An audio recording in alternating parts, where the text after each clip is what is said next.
Clapperboard आखिरी बस part 2 वापसी।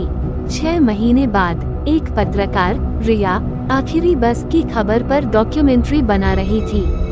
उसे यकीन नहीं था कि कोई बस सच में आत्माओं से भरी होती है।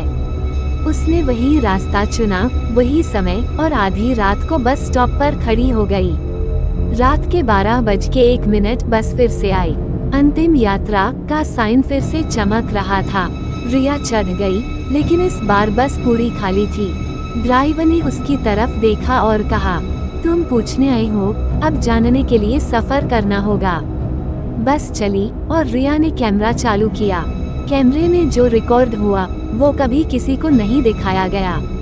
अगली सुबह बस स्टैंड पर रिया की रिकॉर्डिंग मिली, लेकिन रिया खुद कभी वापस नहीं आई। रिकॉर्डिंग में आखिरी शब्द थे, ये बस सिर्फ ले जाती है, लौटती नहीं।